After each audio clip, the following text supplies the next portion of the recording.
কারিগরি শিক্ষায় বৈষম্য দূরীকরণ এবং ৬ দফা দাবি বাস্তবায়নের লক্ষ্যে চাঁপাইনবাবগঞ্জ পলিটেকনিক্যাল ইনস্টিটিউটে পালন করা হয়েছে রাইজ ইন রেড কর্মসূচি।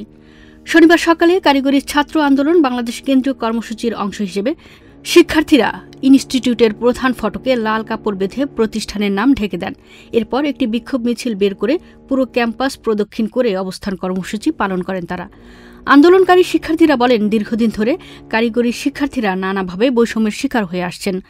চাকুরির ক্ষেত্রে সমতা, ডিপ্লোমা ডিগ্রি স্বীকৃতি, ইন্ডাস্ট্রি লিঙ্কেজ সহ ৬ দফা যৌক্তিক দাবি নিয়ে আমরা আন্দোলনে নেমেছি।